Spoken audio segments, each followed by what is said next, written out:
Venture X card from Capital One gives you premium travel benefits, perfect for seeing Taylor Swift The Eras Tour. Presented by Capital One.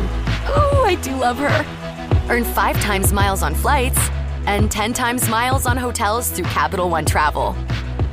Enjoy your stay in Suite 13. Whoa, 13? That's Taylor's lucky number. The Venture X card from Capital One. What's in your wallet? Terms apply. See CapitalOne.com for details. Hey, it's Mistress Carrie, reporting for duty from MCHQ for episode 43 of the Mistress Carrie podcast. This episode of the podcast is sponsored by Digital Federal Credit Union, but they're better known by everyone, especially all of us here, as DCU. And not only is DCU a great place to do your banking at, but they are also a great place to work, and they are hiring right now for full and part-time positions. And I know the timing might be a little weird to try and visualize yourself in a new job.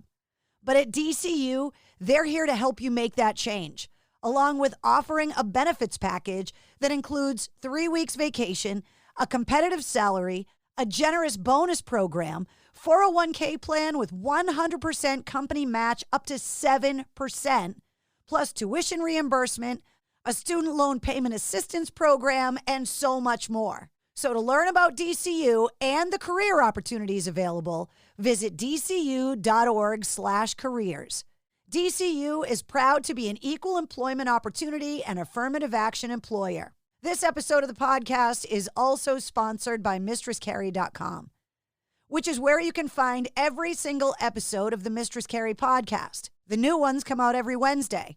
Plus, every weekday, you get the Sit Rep, which is all your rock headlines and music news in under 5 minutes. And on Tuesday nights, I host Cocktails in the War Room live on my Facebook page.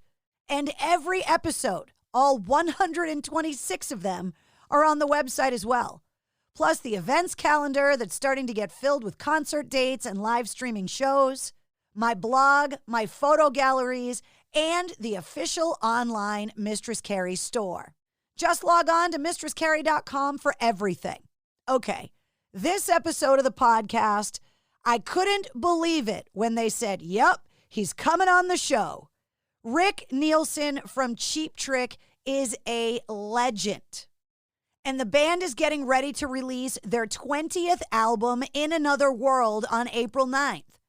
They've been inducted into the Rock and Roll Hall of Fame, have played thousands of shows. We actually talk about it, trying to nail down exactly how many shows that is. And they've inspired generations of rock bands. And I think you'll hear in this episode, getting inside Rick Nielsen's brain, well, you better strap yourself in because it is rapid fire.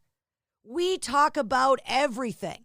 The writing process with Cheap Trick, how they've stayed a band for so long, working with George Martin.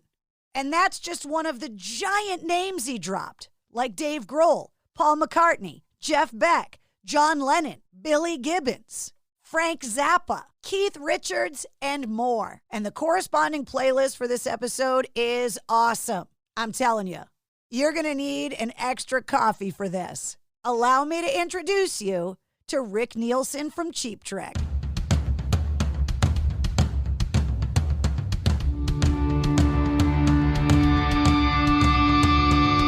Hey, what's up? This is Sully from Godsmack. Strap on those boots, baby, because you are now in the trenches of the war room with the one and only Mistress Carrie right here on the Mistress Carrie podcast. What's up? This is Joe Rogan, and you're listening to Mistress Carrie. Her hair so lovely. Pretty eyes. Hey, this is Brent from Shinedown, and you're listening to Mistress Carrie. Hey, Carrie, go put your bra on, girl. Hey, this is Steven Tyler, and you be listening to the baddest bitch in Boston, Mistress Carrie. What's up? This is Aaron from Stain, and you're listening to Mistress Carrie. Hi, everybody. This is Dave Grohl from the Foo Fighters, and you're listening to the one, the only Mistress Carrie. Hey, this is David from the band Disturbed, and you're listening to the baddest bitch in Boston, Mistress Carrie. Hi, Bruce Dickinson here from Iron Maiden. Yes, indeed, Miss Whiplash herself, Mistress Carrie, is here to unchain your brain. Hi, this is Flea from the Red Hot Chili Peppers. You're listening to Mistress Carrie. This is Dennis Leary. You are listening to my favorite, Mistress Carrie. Hey, this is Corey from Stone Sour, and you have the privilege of listening to Mistress Carrie. Oh, God. Oh, yeah. I can't believe I get to say Rick Nielsen's on my show. Well, you can use that anytime you want.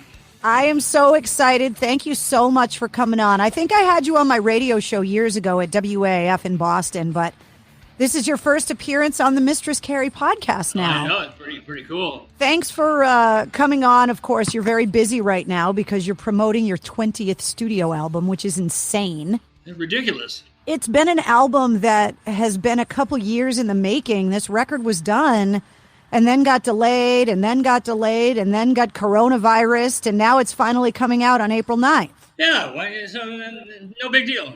It's just a global pandemic. You guys have been through worse. Yeah, the pandemic is worse. Can you talk to me a little bit about the process of writing and recording your 20th album as opposed to your first? Well, I used to write everything. And it was just, everybody's kind of a pretty good writer. So it's like, you don't just need me. I don't have any time. And I have to make time to write and stuff. Is it more of a collaborative effort now than it was back then? Oh yeah, totally. Yep. And why is that? Why is not just your time, but has it taken all those years for you to finally find the groove for writing as a band? Well, no, it's like, I think I write when I have a project. And it's like, I hear Sting writes every day, and he makes love for 12 hours a day, whatever. It's like, I write when I feel inspired. And the pandemic was not exactly inspiring. Yeah, it's been feast or famine, I think, with a lot of musicians. For a lot of people, they've been locked in the house, so that's all they've had to do. So if you haven't been writing, what have you been doing? I have a bunch of grandkids. Now I've seen them, and rather than just at Christmas, and getting to know my family, which is like the good and the bad. Well, rock bands live on the road, so this has got to be such a strange downshift for you to be home all this time. Yeah, but it's fine. It's like it's a different experience. Yeah, I mean, you couldn't plan for this. And it's like, you're married to a Marine, right? I am. Yeah, I did 3 USO tours. I'm not married to a Marine, but that was some of the most interesting shows we ever did. I was going to ask you about that because it's been my experience with all the work I do with the military over the years. Every time I talk to a rock band that's done those USO tours, gone overseas, performed for the troops, they say there's some of the best shows they've done in their career, that there's no better audience than a bunch of troops. Captive audience, too. Yeah, right. They can't leave. Where did you guys go and tour with the USO? Diego Garcia. You know where that is? Yeah. The footprint of the, whatever, out in the Indian Ocean. We were in Olongapo, Subic Bay, Greece, Italy, Hawaii, Okinawa. It's like, and we landed on the Eisenhower and got catted off. There's a lot of guys that were on the ship. They said they've never done that. Did you like that or no? I liked it. It was all a thrill. When Kid Rock inducted you guys into the Rock and Roll Hall of Fame, he said you guys had played 5,000 shows. Recently, your Twitter said you had played 3,700. Do you know exactly how many shows you've played? I don't know who said that, because we've been saying 5,000 for 10 years. So it's got to be more than that. I didn't shave today either. Oh, I don't care if you shave or not. You're Rick Nielsen from Cheap Trick. Yeah, that's right. Come on, man. You don't got to wear pants if you don't want to. There's nobody here. I can even swear in the house. Fuck yeah, you can swear. Yeah. My wife says the F word. Oh. Finish. Yeah. Not that other F word. This is the time of year, speaking of the Rock and Roll Hall of Fame, when the arguments start, the debates start about, is there enough hard rock and heavy metal representation? Do we really need a Rock and Roll Hall of Fame? What was your experience like back in 2016? Well, we were eligible for a long time. but there was no Rock and Roll Hall of Fame when we started. So, you know. They got a lot of catching up to do. Yeah. The fact that we played more shows than Rolling Stones and the Beatles, and well, we're not quite as popular, but so I thought, you know, there was a Baseball Hall of Fame, there was a Golf Hall of Fame, but it was like rock and roll. I think playing 5,000 shows, that's the Rock and Roll Hall of Fame. That we stuck with it, you know. Absolutely. And now a lot of the bands that you guys have inspired over the years, like the Foo Fighters, for example, they are now eligible for induction into the Rock and Roll Hall of Fame. How does that make you feel? Well, Dave called me and threatened me. No, I think it's a great thing for anybody. I mean, it gives you a credibility to people that don't know what you do. You know, I go to the grocery store now instead of, who's that old weirdo? You know, again, it's like, oh, there's an old weirdo in the Rock and Roll Hall of Fame. You don't know what it is, but it's like it means something to others. One of the things that comes up a lot in the podcast is inspiration and bands drawing from other bands to be inspired. Oh, you got a guitar with you. Nice. Oh, I got a bunch of guitars. Well, I know you have a bunch of guitars. We were going to talk about that. I just didn't know you had one on your lap. Well, where am I? I'm talking to you. I got to have one. Look at this. I've got this black sheet because my house is too bright. I'm not too bright, so. You're plenty bright. You're good. When you talk about inspiration and rock and roll bands, blues, inspiring each other, one of the things that always comes up on the podcast is, speaking of Dave Grohl, Sonic Highways, that you were a part of. And I love that album because it's a science experiment to see how one foreign member can change the sound of a band, how the change of scenery can change the sound of a band. Oh, yeah. Can you talk to me about your experience making that record with them? Well, Dave and Kurt Cobain were big fans of Cheap Trick. Kurt used to say, oh, we're like Cheap Trick, except we're louder. I said, wait a minute. We're pretty damn loud. And so Dave would come to our shows, always a Cheap Trick show, or Cheap Trick shirt on, usually drunk. But that was all right, you know, because he came to our show and, you know, he was all excited. And he knew this song, and we were afraid to let him get up on the drums because he was going to destroy them. And then I met Chris, and he's such an oddball, but he's a cool oddball. And it's like, the guys, they asked me, it's like, Dave called me about where's a good place in Chicago to record.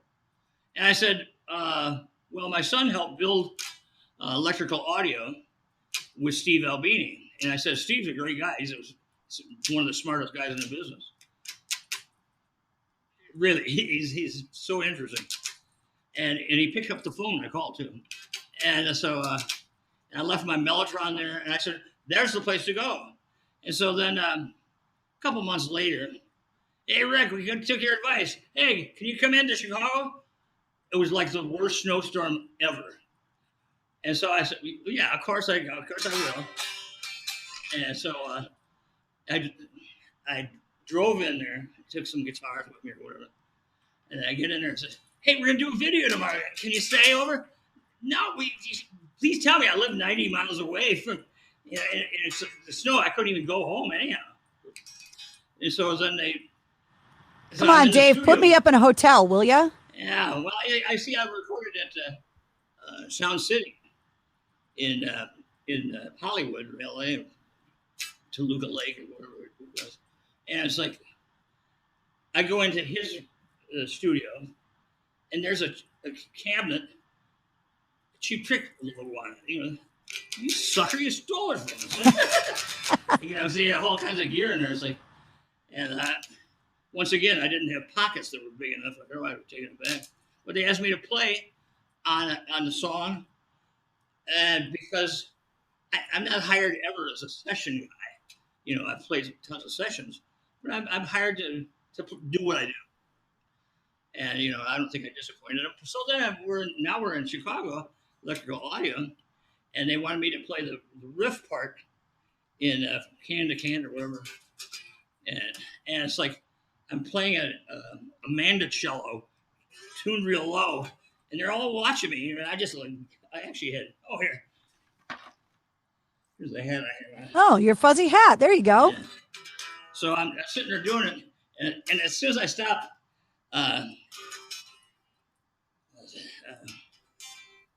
Pat says, "I just got a metal chill."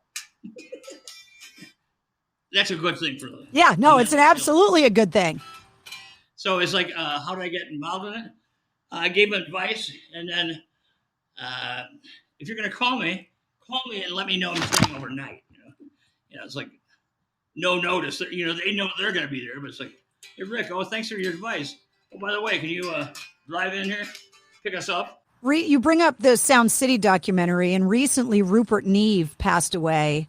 Yeah, I met him. The comments and the way that the artists mourned the loss of someone. Can you talk about his influence on recording music for people that may not know who Rupert Neve was? Well, he's a smart electronic whiz. And the Neve boards were the best boards in the world. And, they were, all the greatest studios. We used a Neve in Montserrat at Air Studios when we recorded with George Martin. And then if you ever see the Police jumping up and down on top of a mixing board, that's there. So, but see, I knew George Martin too. It's like, and Jeff Emmerich. Jeff Emmerich engineered every show we did when we did Sgt. Pepper, and we did it probably 100 shows. It's tough to get guys like that. And okay. Besides Neve, see, I met him when we recorded at Sound City, and it was kind of I remember being in there one time. I pissed off the guitar player. What is his name? I'll think of it in a minute. I pissed him off so much he kicked the board and broke his toe. I'll think of it before the end. But working with George, worked at all these great studios. He'd done all this great stuff. And then what was it? I was asked to, we were going to do Sgt. Pepper, and I went to his house. He and his wife, Judy, who we'd known, and that's where my kids taught my kids how to swim in Montserrat in the West Indies. Wait, you taught your kids how to swim in George Martin's pool? Yeah. Well, where else are we going to do it? The why? I don't know. No, there was no why. This is before the volcano, which destroyed everything. I know that on this new record, there's actually a John Lennon cover as well. And I have been a lifelong Beatles fan. I look at it as a gift my mother gave me when I was growing up, that she exposed me to all of this music. And when you're sitting there as Rick Nielsen from Cheap Trick, and you're working with someone like George Martin for the first time, how intimidating is that for you early on, before you got to know him and swim in his pool? Well, he liked our band. How did George Martin know it? He came in the middle of winter. George Martin and Jeff Emmerich came to Madison, Wisconsin, where we did pre-production. It was before Garbage Studios was there, and it's like he came. Here's George Martin, walking through a snowdrift. So it's quite amazing, and that was what was that? Well, because I worked with John Lennon August 12th, 1980. Wow. So that was the day Dax was born, my son. He was born the day you worked with John Lennon? Yeah. My wife gave me a hall pass to not be at the hospital. Because you were going to work with John Lennon? Yeah. Hashtag marriage goals. Yeah, how about this? If it was McCartney, I would have been at the hospital.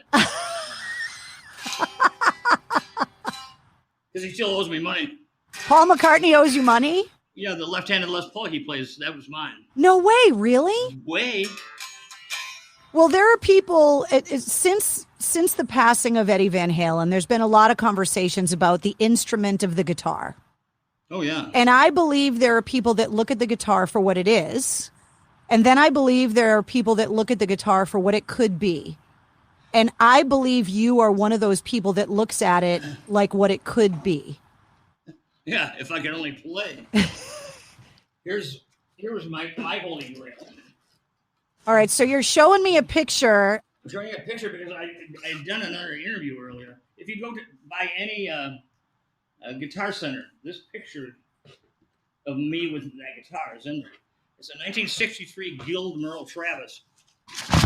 They only made 3 of them. They were $2,000, 1963. I looked for one I'd only seen a black and white picture of it for 40 years almost, till I found one I actually found it with George Gruen. He didn't tell me he had it. And I've been a customer and a friend with George since the 60s. So, long story, but it's like, it was smashed and the headstock had been thrown in a fireplace. It was ruined, but I knew what it was. That's the second one of 3. Do you know where the other 2 are?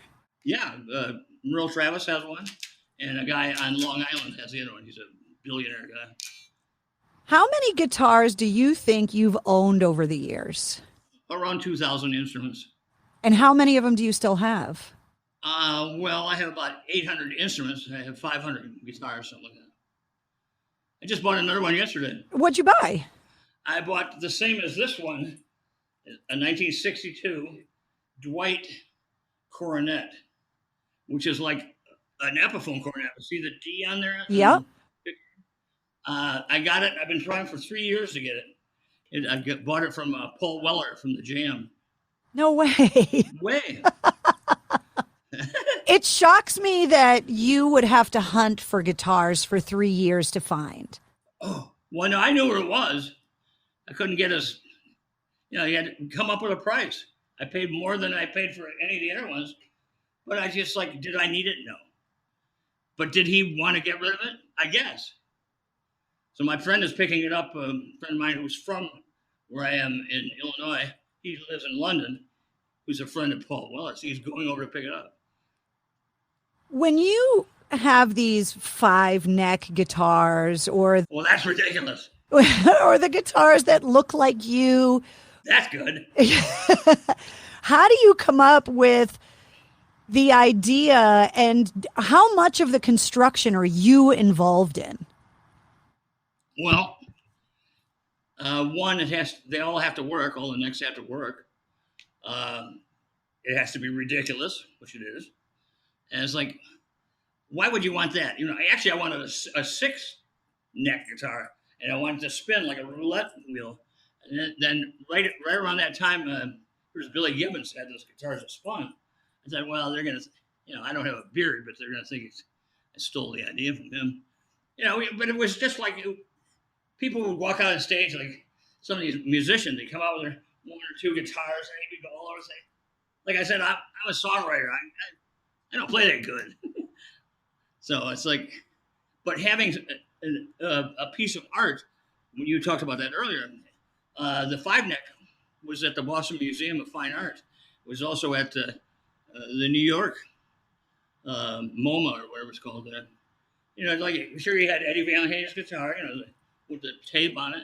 And here's mine, the 5-neck. It's like, it's so ridiculous that it's interesting. And I've got 3 of them.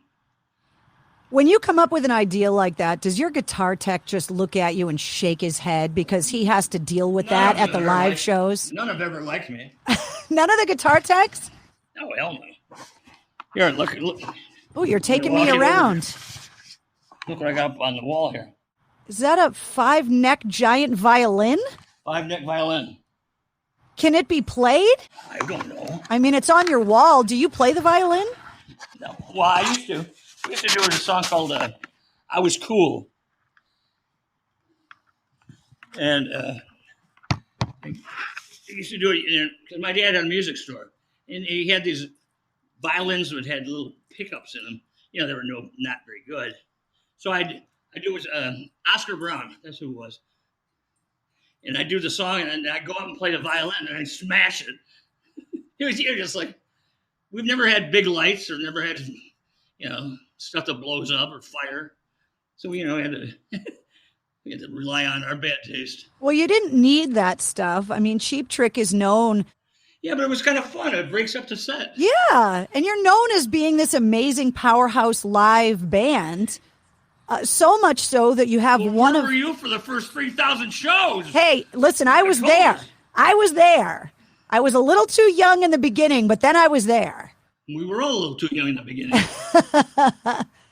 Your band, it happens very infrequently, but your band is one of those bands that's more famous for a live sound than you are from the studio records.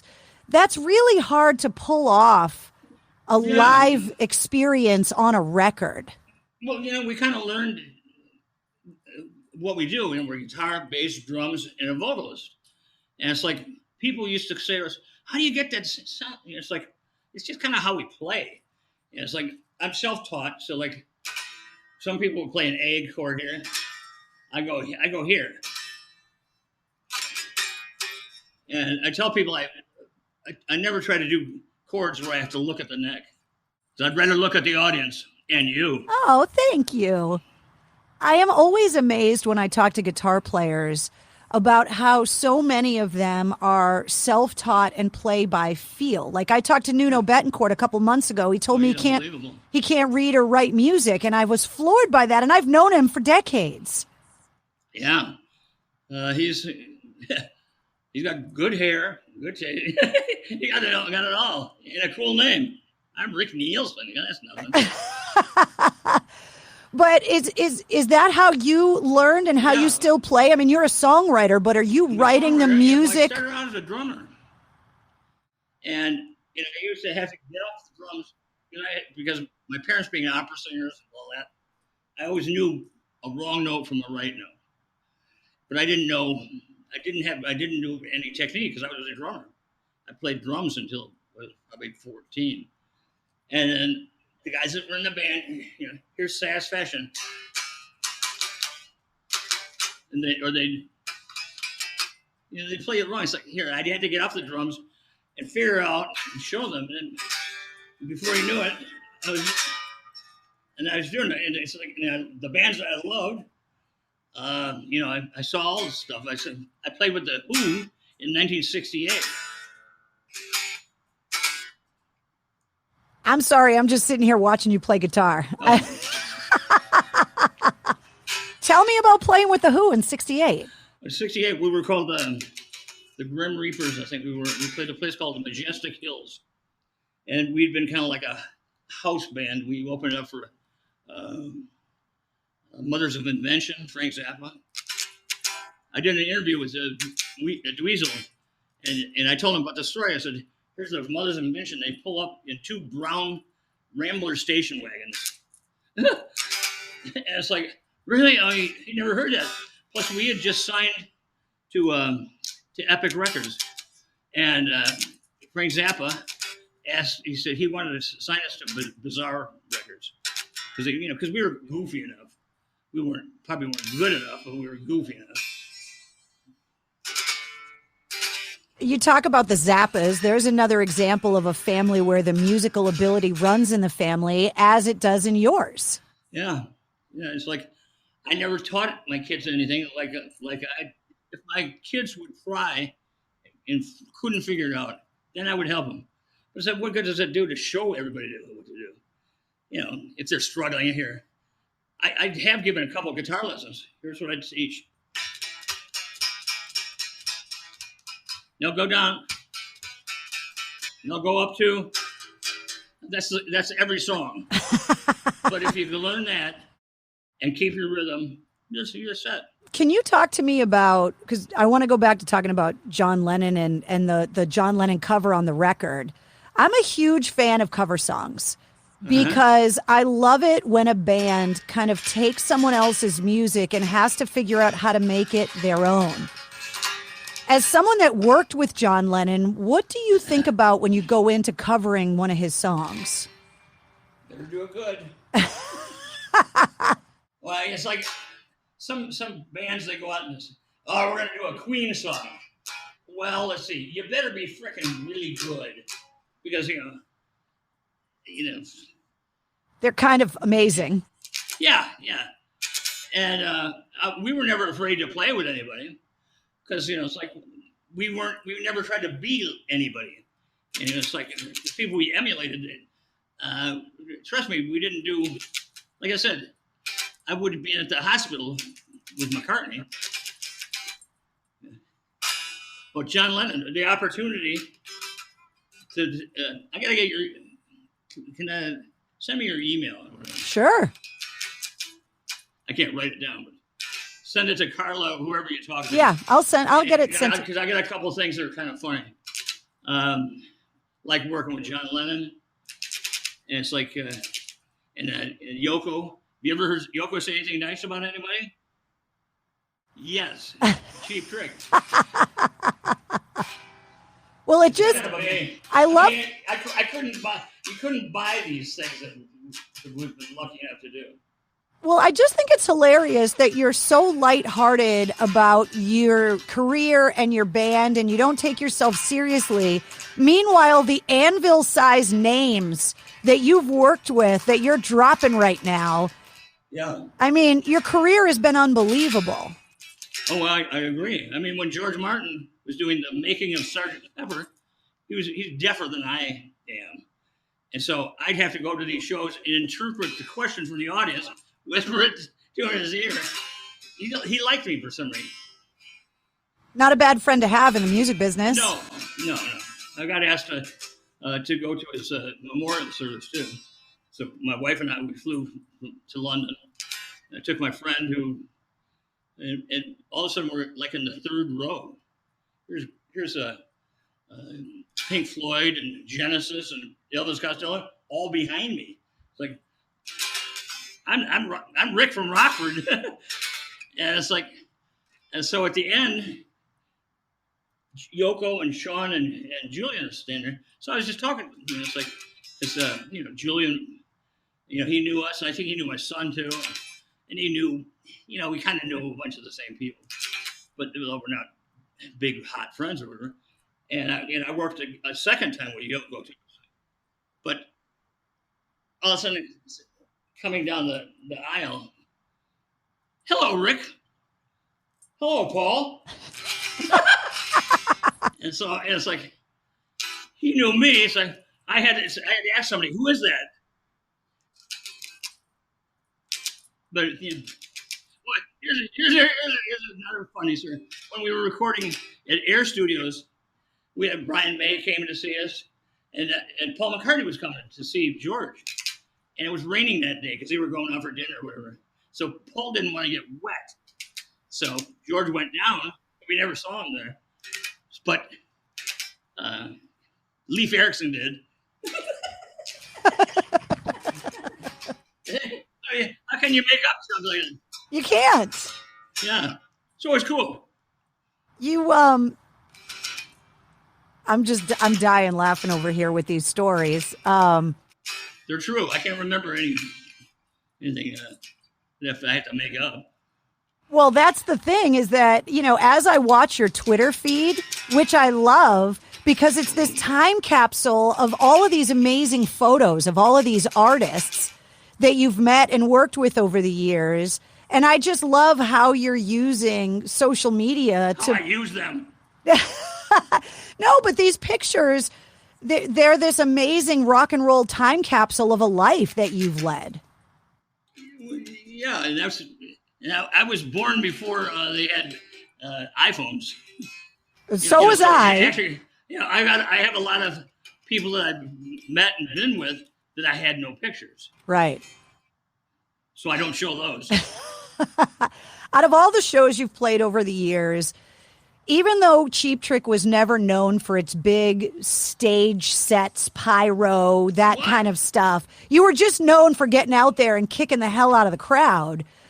Do you remember a show where you had a Spinal Tap stuck in the pod moment or a lost backstage in Cleveland moment? I mean, there's 5,000 plus shows. There's got to be something.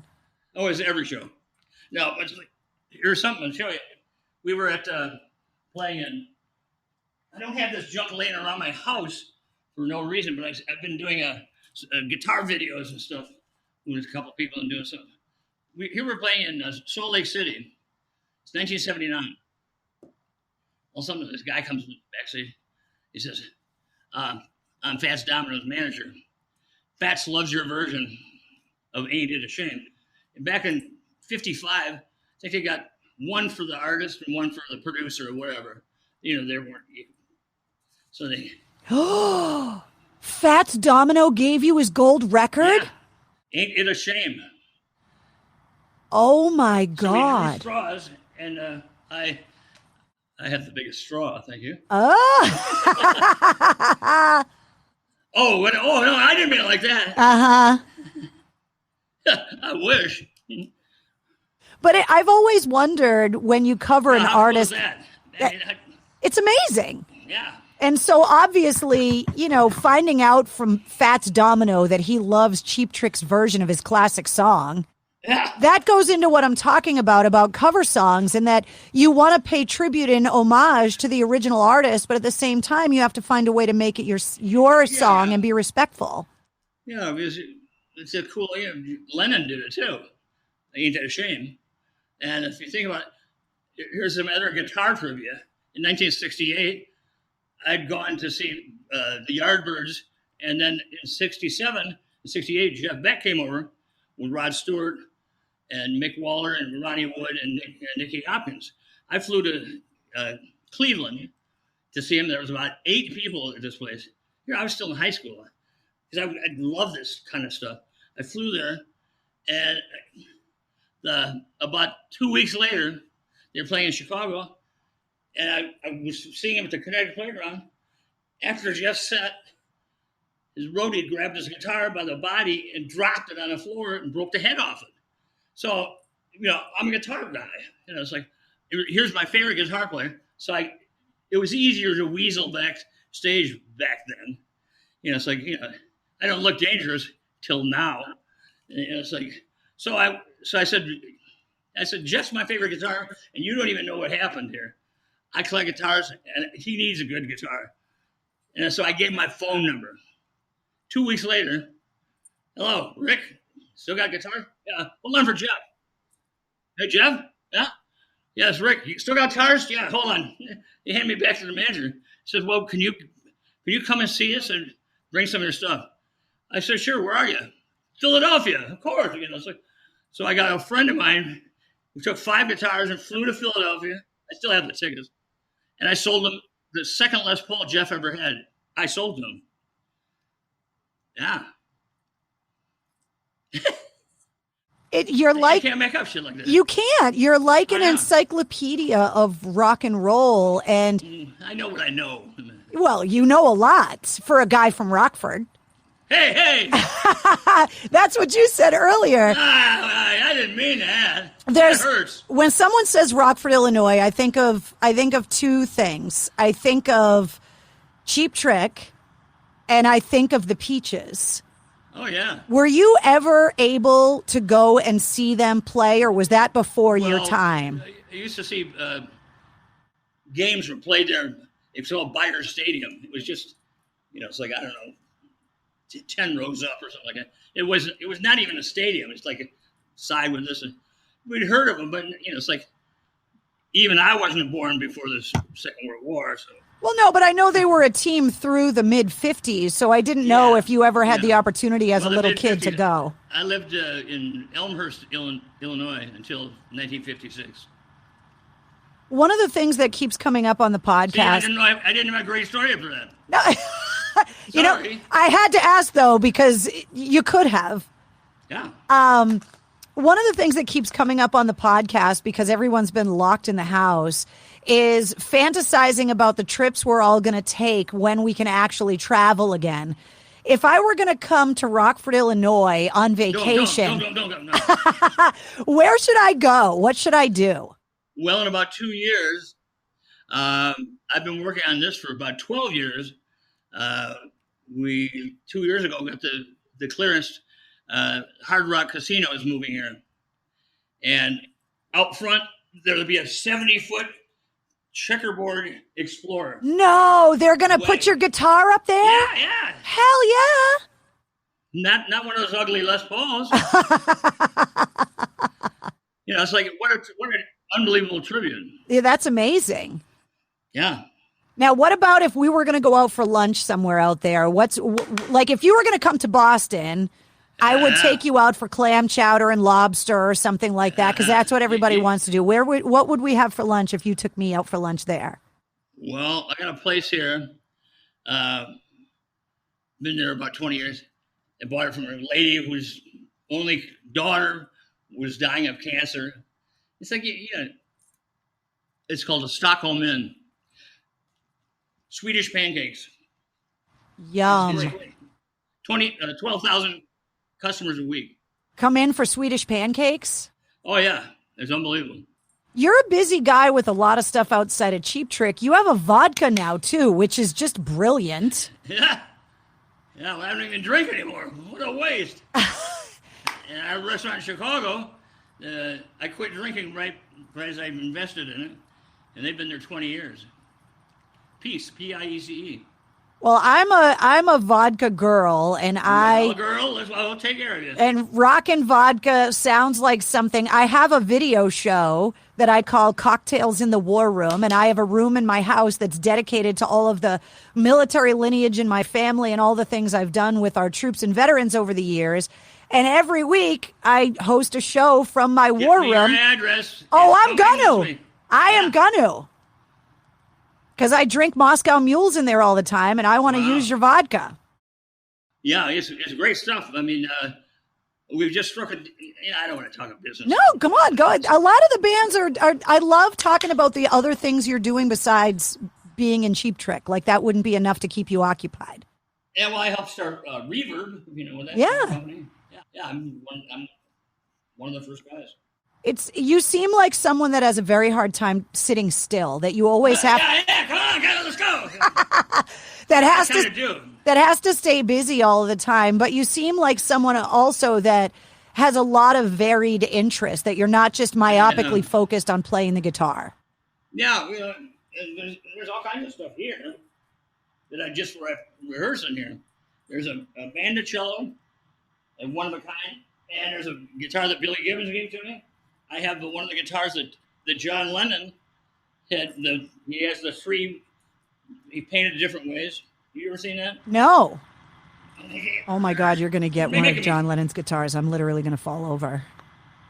Well, here, fall over that way. I don't have to. He's pulling one of the guitars out of the case right now.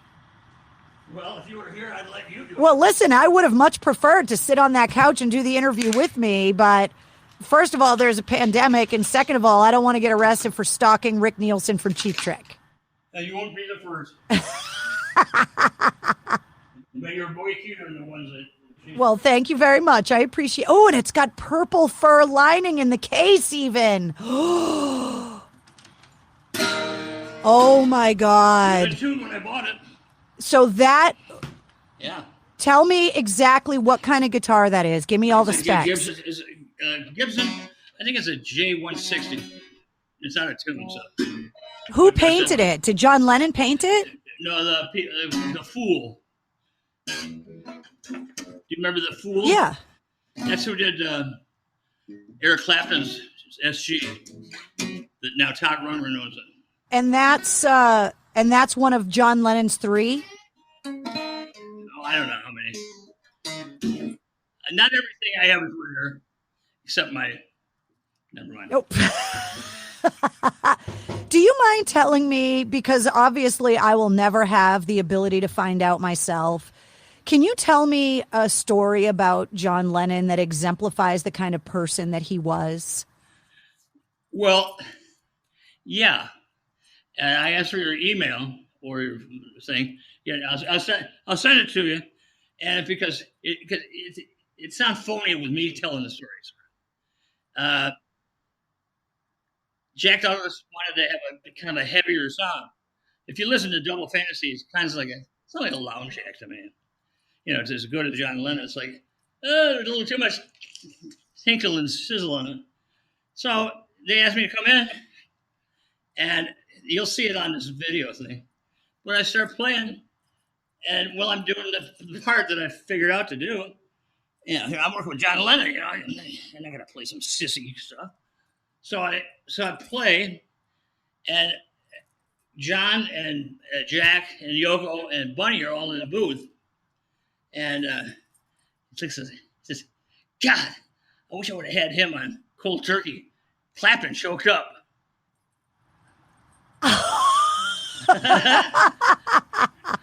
And so here I am out there. I'm just playing. I'm Rick from Rockford. And so everybody tells John Lennon, yes, John. Yes, John. Yes, John. Like talking to Steven Tyler. Yes, Steven. Sure. Nobody tells him no. I do. You know, so I didn't like some of the guitars that John had. The one was cool. He had a Rickenbacker that he had at Shea Stadium with the set list still on tape. And then he had another one, which I'm not going to tell you about. But I said I was going to take him guitar shopping. Because I tell him, no, don't get that one. You're John Lennon. Don't play that thing. You know, because he was playing the worst thing. And it's like, in my taste, it's like, he's John Lennon, you know. I called him John. Bunny called him Mr. Lennon. It is interesting. Like when I talked to Nuno and he talked about Eddie Van Halen, he called him Edward. Yeah, whatever. It's like it's a respect thing, but the fact that you were so honest and upfront with him, being that famous for that long, he probably really appreciated your candor. He liked me. Yeah. You know, so he talked about later that kind of day or whatever. And it's like, God, I wish I had these guys as my band. And it's like, we'll go. We'll do it. You know, because actually Rob and I went back to the studio to add some vocalists in. And it's like, yeah. We do baby voices. We do it really good. Yeah. You know, it's like you just start doing some of those. We were going to do that, and that's it. Actually, the Colbert Report, which I wrote. If you ever know it, and it's called Baby Mumble. Wait, you wrote the song? You wrote the theme to the Colbert Report? Yeah. Mm-hmm. It was on for 9 years. I know. I didn't know that you wrote that. Well, if you listen to it, it's I Want You to Want Me Backwards. Da, da, da, da, da. Instead of I want you to want me. It's wow. That's what Steven said. He said to me, Rick, it's like the sign up for the soldiers. I want you. I said, okay. So I didn't mess around. I listened to what he said, and you know, it's like get in and out. That's amazing. As the songwriter that you are, I've asked. I like doing jingles too. So you got something for me? Well, Barry Manilow is one of those guys that found out a long time ago how lucrative a business that can be.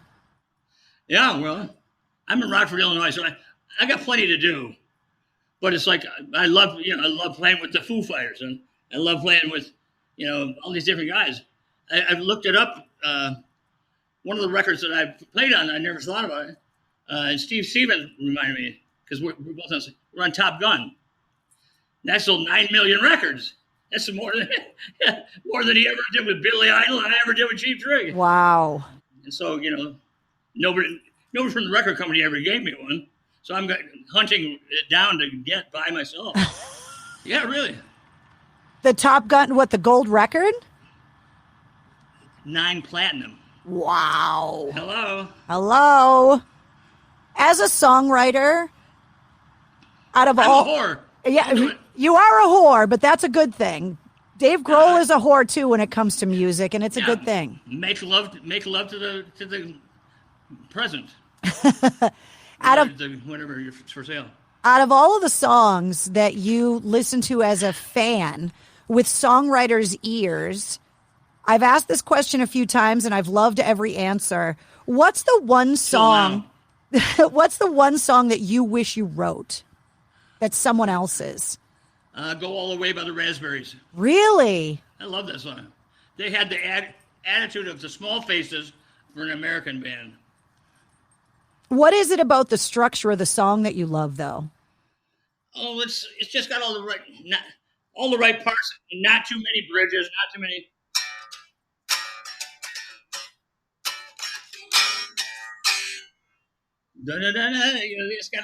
It's got everything in it.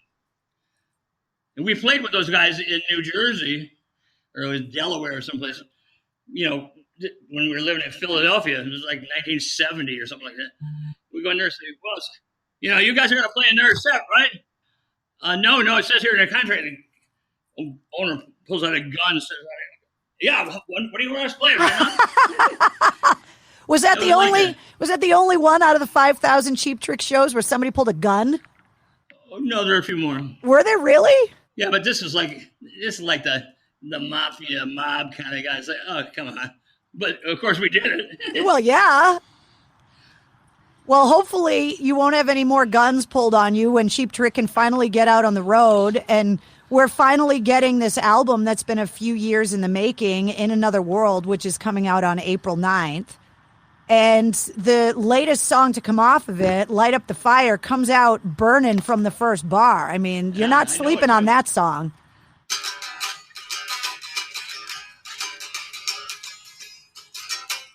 If you the solo, did I tell you that story? Nope. The solo, my favorite guitar player, Jeff Beck. That's Happenings 10 years time ago by the Yardbirds. And it was the first song that Jimmy Page played on him, but it was Jeff Beck playing the solo. And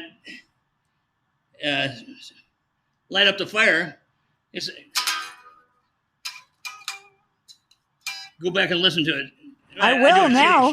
I do a bad job of it, but it's like it would inspire. Oh yeah, that's it. Yeah, I admit it. It's like usually I don't tell anybody when I steal stuff. Well, I would think because I don't. I would think that if you're going to steal from anybody, that anybody you stole from would. Somebody cool. Yeah, well, and I would think that they would think you're cool enough to let you steal from them, so it's all good. Oh, remember the guitar that I told you I bought? Yeah. Well, they only made about 47 of them. I got a couple of them. That's what Steve Marriott used. Really? And a Dwight cornet, not an Epiphone cornet. So they're extra rare.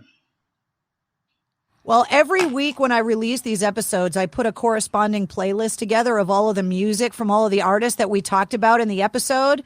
This playlist is going to be like 10,000 songs long because we've talked about so many amazing artists. Nuno. I love it. Thank you so much for hanging out with me today. Oh, we're done? We don't have to be done. I thought. I gotta go. I didn't want to overstay. I didn't want to overstay my welcome. I know you're a busy guy. I'm a worn out busy guy. Pulling that guitar out for you. Thanks. Well, I appreciate it, though. It's beautiful, and I can't wait to get all of the stuff that you're going to email me and to get your vodka. Yeah. You got to send me an address. I'm going to send you all my info. Absolutely. I'm a 50-50 partner with the guy. Yeah, that's fantastic. I'm definitely going to send it to you. And maybe someday you'll come on my show, Cocktails in the War Room, and you can teach me how to make a good drink. Even though you don't drink anymore, you can talk me through it. I was real good at it, though. I drank a case and a half of beer every day for 4 years. No way. Seriously? Way. I didn't drink when I worked. But what's your favorite song, Rick? Good night. Wow. And I was never a mean drunk, but I did get a little sauce. I never had hangovers, so it didn't bother me. Well, it's impressive, though, that not only had you been able to maintain that career, but to get sober and just to be able to continue, whereas so many other artists have had a problem with that over the years. Well, so I had a problem because I was always a happy drunk. I had to go to the doctor after I quit. I said, how do I feel? Or how do I look, Doc? He said, you're fine. Fine? What do you mean I'm fine? I can't be fine. I drank so much. Well, I guess I had to go back and drink more. Hey, Keith Richards is still kicking, so maybe all that stuff's not that bad for you. Yeah, Keith Richards, Rick Nielsen. My name backwards was Neil Richards. On the road, we were staying in L.A.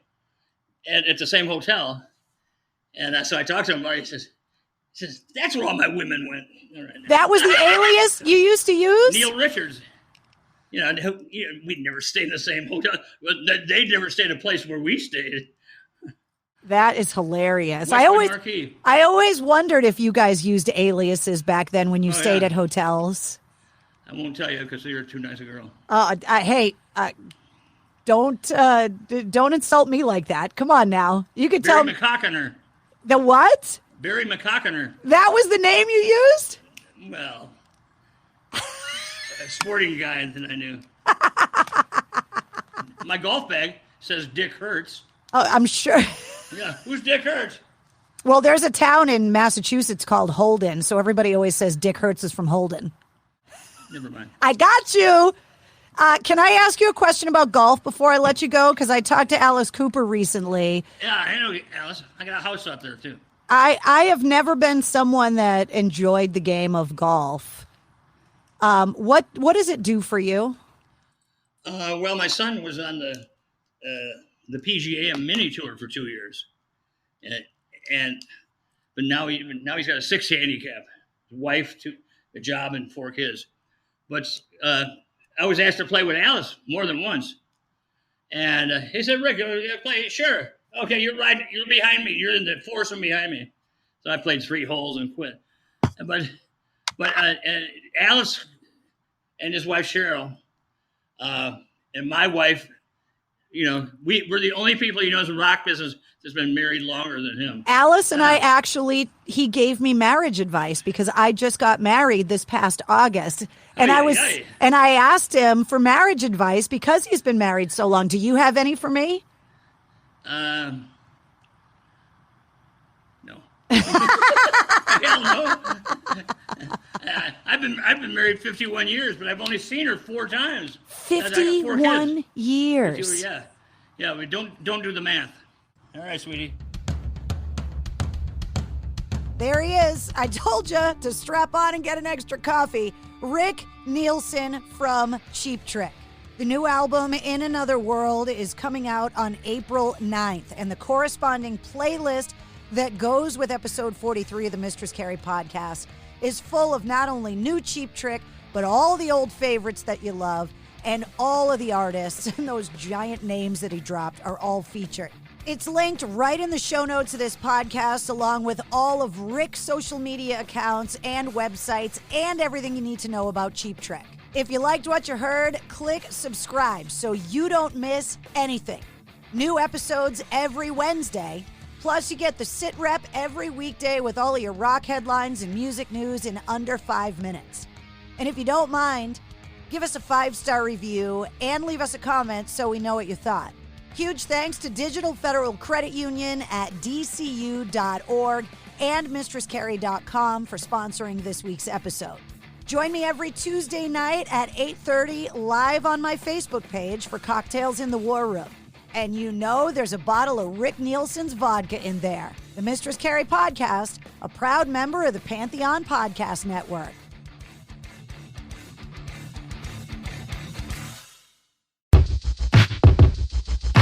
The Venture X card from Capital One gives you premium travel benefits, perfect for seeing Taylor Swift the Eras Tour.